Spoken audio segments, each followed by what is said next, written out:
आज क्या कहना चाहेंगे? वरिष्ठ नागरिक सम्मान मुक्त छतरी वितरण का कार्यक्रम, उसके साथ ही साथ आज उबाटा के कई युवा साथियों ने शिंदे गुट का दामन आपके नेतृत्व में थाम लिया है। क्या भावना होगी आज आप?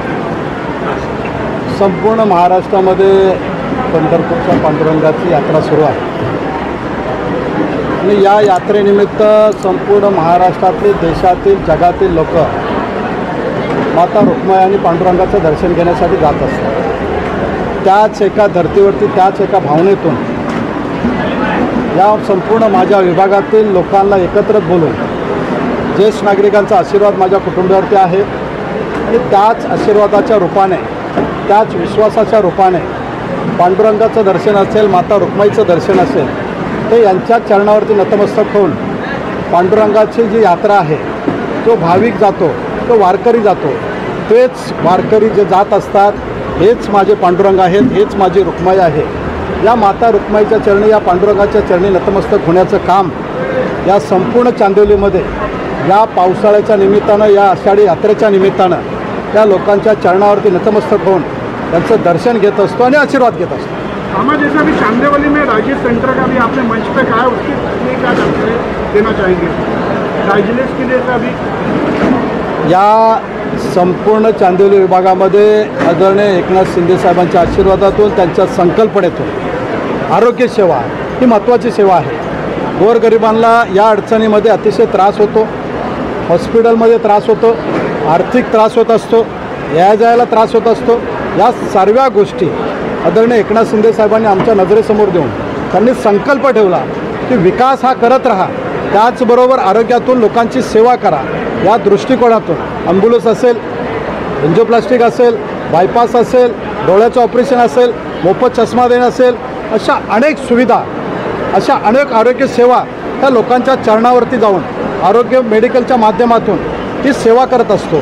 त्याच दृष्टिकोनातून एखाद्याला डायबिटीस आहे आणि त्याला डायलिसिसची गरज आहे, अशा लोकांना सेवा मिळत नाही आहे, अडचण होत असते आणि म्हणून त्या लोकांना मदत करण्यासाठी,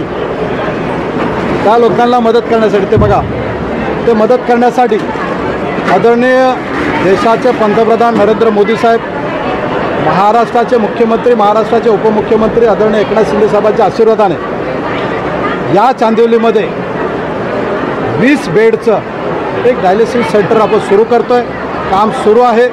लवकरच पांडुरंगाचं दर्शन घेऊन आदरणीय एकनाथ शिंदे साहेबांच्या शुभ हस्ते या गोरगरिबांची सेवा करण्यासाठी आपण ते सेंटर सुरू करतो आहे आणि एक चांगली आरोग्य सेवा या चांदिवलीतील लोकांना देण्याचं काम सुरू करत आहोत।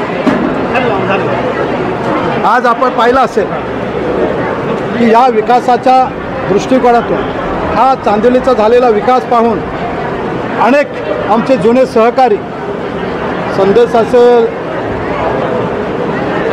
सौदागर आहे आणि त्यांचं सर्व लोक जेवढे आहेत ते संपूर्ण चांदिवलीतील लोक हे या कामावरती विश्वास ठेवून, लोकांवरती दिलेला विश्वास, सहकार्य आणि मान सन्मान या सर्व गोष्टीतून ते पुन्हा एकदा या चांदिवलीच्या विकासासाठी आदरणीय एकनाथ शिंदे साहेबांच्या विचारामध्ये, बाळासाहेबांच्या विचारामध्ये सहभागी होऊन चांदिवलीच्या विकासासाठी माझ्याबरोबर खांद्याला खांदा लावून काम करण्यासाठी हे आत्ता रस्त्यावरती उतरलेलं आहे, सहभागी झालेलं आहेत। त्यांचं सर्वांचं आदरणीय एकनाथ शिंदे साहेबांच्या वतीने, माझ्या वतीने स्वागत करतो आणि त्यांनी जो विश्वास ठेवलेला आहे, हा विश्वास पात्र ठरेल, वाढेल आणि त्यांच्या ताकदीवरती या चांदिवलीमध्ये पुन्हा हा विकास, पुन्हा हा लोकांची सेवा आम्ही ताकदीने पुढे घेऊन जाऊ।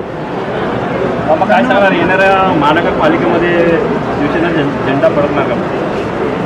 ही ताकद आहे, ही शक्ती आहे, ही भक्ती आहे आणि हा जो झेंडा आहे, हा महायुतीचा झेंडा आहे, भगवा ध्वज आहे। हा भगवा ध्वज सनातन धर्माचा आहे, वारकरी संप्रदायाचा आहे आणि पांडुरंगाची यात्रा सुरू आहे। त्यामुळं पांडुरंगाच्या आशीर्वादाने या मुंबई महानगरपालिकेवरती युतीचा हा भगवा ध्वज फडकेल।